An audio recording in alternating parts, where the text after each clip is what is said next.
नमस्कार दोस्तों, आज हम संविधान सभा से संबंधित क्वेश्चंस को देखने की कोशिश करेंगे और साथ के साथ उन नोट्स को देखेंगे जिससे संविधान सभा पर आने वाली चीजों को हम सॉल्व कर सके। तो ठीक है, without wasting time, starting with the constituent assembly. ठीक है, तो संविधान सभा का सबसे पहले विचार किसके दिमाग में आया? एम.एन. रॉय। ठीक है, एम.एन. रॉय के दिमाग में 1934 में संविधान सभा का विचार आया। एम.एन. रॉय और किससे संबंधित है? रेडिकल ह्यूमनिज्म से। ठीक है, रेडिकल ह्यूमनिज्म से। खैर ये पॉलिटिकल साइंस में है तो इससे आगे बढ़ते हैं फिर। और लेकिन एम.एन. रॉय ने जो ये प्रस्ताव पारित किया था, उसके बाद फिर कांग्रेस ने संविधान सभा के लिए प्रस्ताव पारित किया, लेकिन फाइनली अंग्रेजी सरकार ने ये माना कब? अगस्त प्रस्ताव के बाद अंग्रेजी सरकार ने ये मान लिया। ठीक है, अब अगस्त प्रस्ताव कब आया था? 1940 में। ठीक है, उसके बाद क्रिप्स प्रस्ताव भी आया था, लेकिन क्रिप्स प्रस्ताव को रिजेक्ट कर दिया था किसने? मुस्लिम लीग ने। और मुस्लिम लीग, ठीक है, मुस्लिम लीग तो आप सब लोग जानते ही हैं मुस्लिम लीग क्या है। इसकी स्थापना 1906 में हुई थी।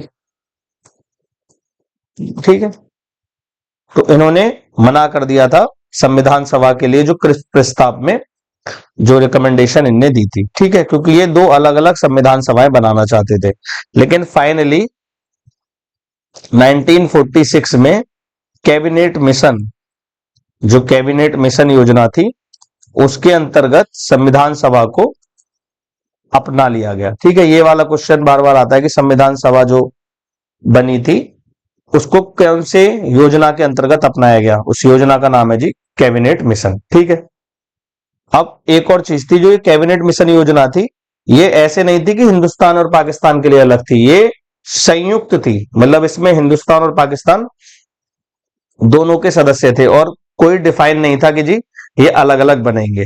तो शुरू में मुस्लिम लीग ने इसका विरोध किया था, बट लेटर ऑन वो इसमें जुड़ भी गए थे। ठीक है, अब सबसे पहले कैबिनेट जो मिशन है उसकी स्ट्रेंथ कितनी थी, यानी उसमें कितने सदस्य थे? 389। ठीक है, 296 थे ब्रिटिश इंडिया के और 93 थे प्रिंसली स्टेट्स के। और इनमें सीट बांटी गई थी, एक सीट को बांटा गया था 3 समुदाय में, मुस्लिम, सिख, जनरल। जनरल मीन्स जो हिंदू हो गए, हिंदू, बौद्ध, जैन, इस तरीके से। और रफली 10 लाख की आबादी पर एक सीट। ठीक, 10 लाख की आबादी पर एक सीट, ये वाला पैमाना रहा था। इस तरीके से ये बांटा गया था। और किस तरीके से चुनाव हुआ था? जो आज के डेट में होता है first post the poll system, जैसे हमारे यहाँ लोकसभा का होता है, ये वाली पद्धति नहीं थी। पद्धति थी method of proportional representation by means of single transferable vote, यानी जैसे राज्यसभा में होता है इस तरीके से। यानी संविधान सभा के जो मेंबर थे उन्हें किस तरीके से चुना जाएगा? पहले जो प्रांतीय सभाओं के या राजाओं के जो नुमाइंदे होंगे वो चुनेंगे। ठीक है, यानी आम पब्लिक का इसमें योगदान नहीं रहेगा। तो ये संविधान सभा इस तरीके से रिप्रेजेंट करी गई। अब उसके बाद देखते हैं जो संविधान सभा थी उसकी पहली मीटिंग कब हुई? 9 दिसंबर 1946 में संविधान सभा की पहली मीटिंग करी गई। संविधान सभा की पहली, ये डेट भी आप याद रखना कि संविधान सभा की पहली बैठक कब हुई? 9 दिसंबर 1946। और संविधान सभा के जो अस्थायी अध्यक्ष थे, तो सबसे पहले अस्थायी अध्यक्ष बनाए गए थे डॉक्टर सच्चिदानंद सिन्हा। डॉक्टर सच्चिदानंद सिन्हा, इनको बनाया गया था अस्थायी अध्यक्ष। फ्रेंच, मतलब फ्रांस में ये प्रैक्टिस करी जाती थी। सेम उसी तरीके से संविधान सभा के जो अस्थायी अध्यक्ष बनाए गए, जो सबसे बूढ़े थे, doctor Sachchidanand Sinha. Later on permanent अध्यक्ष कौन बनाए गए? डॉक्टर राजेंद्र प्रसाद। और जब संविधान सभा की वर्किंग चलने लगी तो उसके 4 दिन बाद जवाहरलाल नेहरू जी ने ऑब्जेक्टिव रिजोल्यूशन, या इसे कहते हैं उद्देश्य प्रस्ताव, पारित किया। और इसे सभी लोगों ने एडॉप्ट कर लिया। और उद्देश्य प्रस्ताव से भारत में क्या बना है? संविधान की प्रस्तावना। काफी ज्यादा मिलती जुलती है संविधान की प्रस्तावना जो उद्देश्य प्रस्ताव से ली गई है। पारित कब कर लिया गया इसे? 22 जनवरी 1947 को। अब आगे देखते हैं हम, जो ये इंडिपेंडेंस एक्ट आया था 1947 में, स्वतंत्रता अधिनियम, उसमें क्या क्या चीजें हुई थी भाई। शुरू में जो राजाओं के जो नुमाइंदे थे वो संविधान सभा से अलग रहे थे, लेकिन पावर की तो भूख ही ऐसी रहती है, लोग बाद में ज्वाइन करेंगे ही करेंगे, वरना छूटने का सहसाद होता, तो उन्होंने बाद में ज्वाइन कर ही लिया था। सेम ऐसे ही जो मुस्लिम लीग थी, मुस्लिम लीग ने भी ज्वाइन कर लिया था, वो बात अलग है, वो बाद में फिर से हट गए थे, ठीक है। अब इन्होंने इंडियन इंडिपेंडेंस एक्ट ने 3 मेजर चेंज क्या करे थे, आइए देखते हैं। असेंबली को फुली सोवरेन बॉडी बनाया गया। फुली सोवरेन बॉडी, इसका क्या मतलब है? मतलब अपने आप में संप्रभु। व्हाट इट मीन्स, आप जैसा चाहे वैसा कानून बना सकते हैं। इवन जो पहले भी ब्रिटिश सरकार ने जो कानून बनाए हैं, आप उन कानूनों को भी डिलीट कर सकते हैं। आपके पास फुल अथॉरिटी है, आप अपने लिए जैसा संविधान चाहें आप वैसा बना सकते हैं। तो ये संविधान सभा को सारी पावर दे दी गई।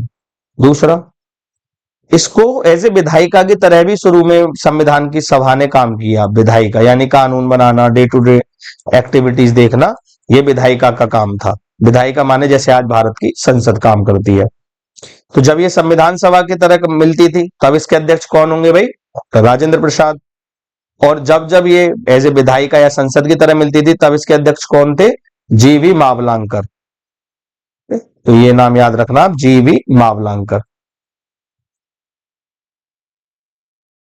जो मुस्लिम लीग के सदस्य थे, वो भाई जब उन्होंने देखा कि अंतरिम सरकार में नेहरू जी का ज्यादा योगदान है और ज्यादातर रूल्स उनके साथ ही जा रहे हैं, तो ऐसी चीजों को देखते हुए मुस्लिम लीग ने संविधान सभा से अपना पत्ता काट लिया, और वो मुस्लिम लीग ने बिल्कुल अलग डिमांड कर दी, जी हमें तो अलग से पाकिस्तान चाहिए ही चाहिए।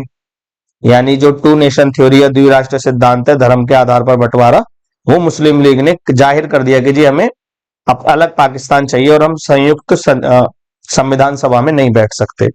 इसको देखते हुए भाई फिर क्या होगा, ये मुस्लिम लीग के मेंबर चले जाएंगे, और चले जाएंगे तो संविधान सभा के जो सदस्य हैं वो ऑलरेडी घट जाएंगे।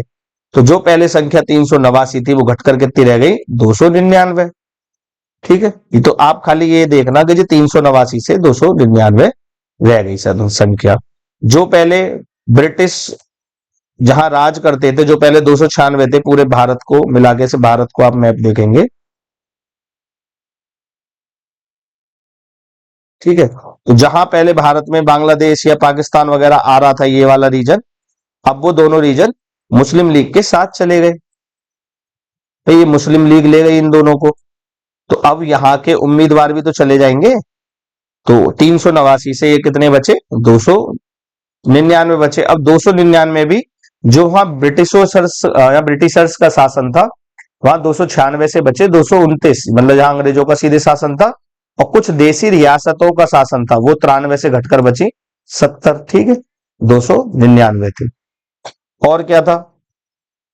तो भारतीयों ने, ये संविधान सभा ने हमारा संविधान बनाना धीरे धीरे तैयार किया। और इन्हें क्या क्या किया था?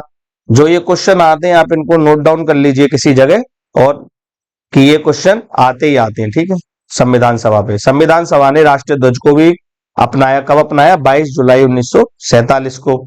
नेशनल एंथम को अपनाया 24 जनवरी 1950 को। नेशनल सॉन्ग को अपनाया 24 जनवरी 1950 को। क्या क्या चीजें ये भाई? एक तो है इनमें से वंदे मातरम, और एक है जनगण मन अधिनायक जया है।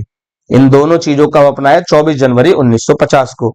एक और चीज संविधान सभा ने करी, जो डॉक्टर राजेंद्र प्रसाद जी थे, उन्हें भारत के पहले राष्ट्रपति का दर्जा भी दिया गया। किसके द्वारा? इसी संविधान सभा के द्वारा।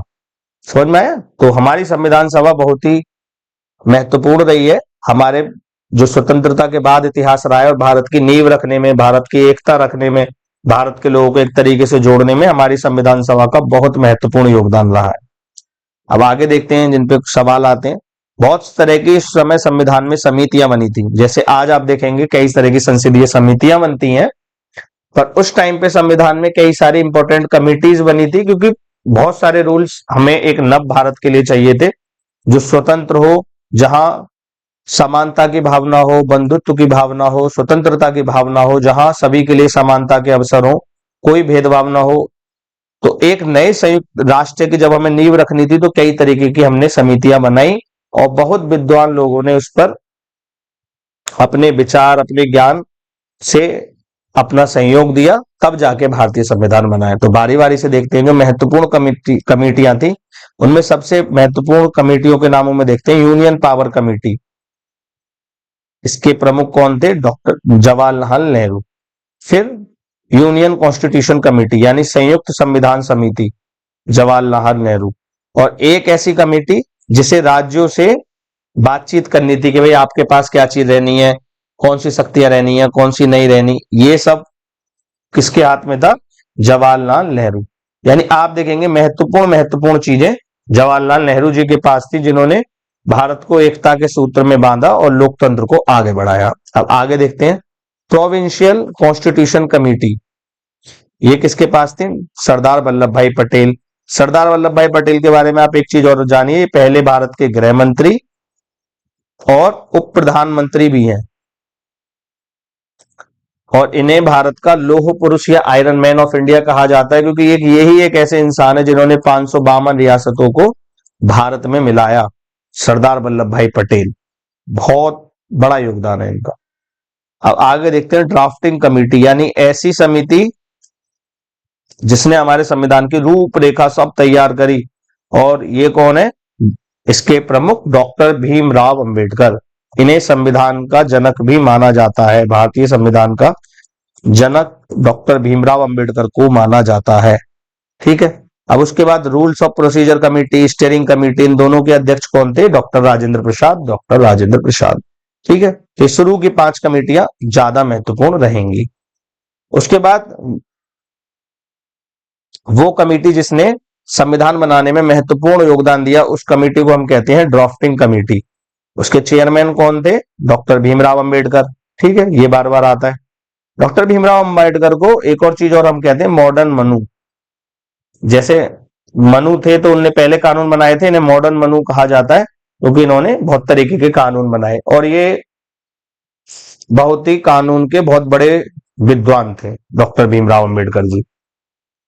तो ड्राफ्टिंग कमेटी में कौन कौन थे भाई? डॉक्टर भीमराव अंबेडकर जी तो थे ही, साथ के साथ N Gopalaswami Ayyangar, Alladi Krishnaswami Ayyar, doctor K M Munshi, Syed Mohammad Saadulla, N Madhavrao, TT Krishnamachari.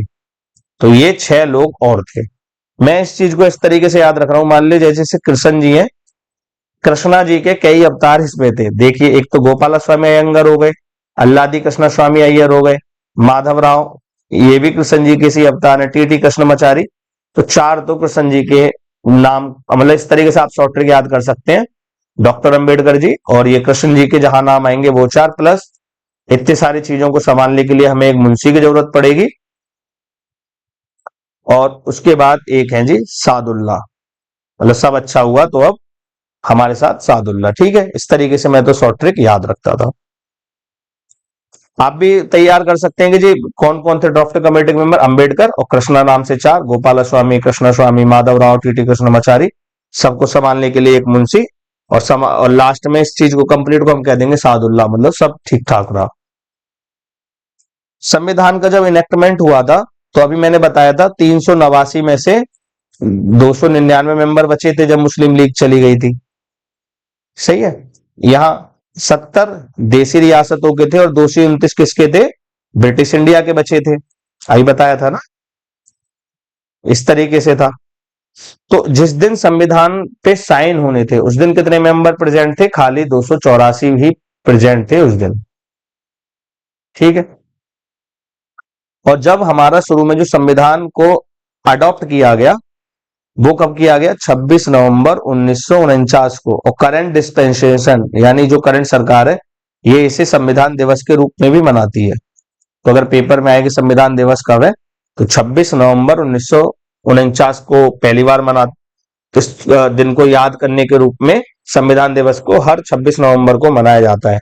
गणतंत्र दिवस क्या है? 26 जनवरी 1950। ठीक है। और जब शुरू में संविधान अपनाया गया था तो इसमें क्या क्या था भाई? इसमें एक प्रस्तावना थी, 395 अनुच्छेद थे और 8 अनुसूचियां थी। हालांकि अब बढ़ के 400 से ज्यादा अनुच्छेद हो गए और 12 अनुसूचियां हो गई हैं। ठीक है। अब एक चीज यहां सोचने वाली ये है कि भाई जब हमारा भारत 15 अगस्त 1947 को आजाद हुआ, तो हमने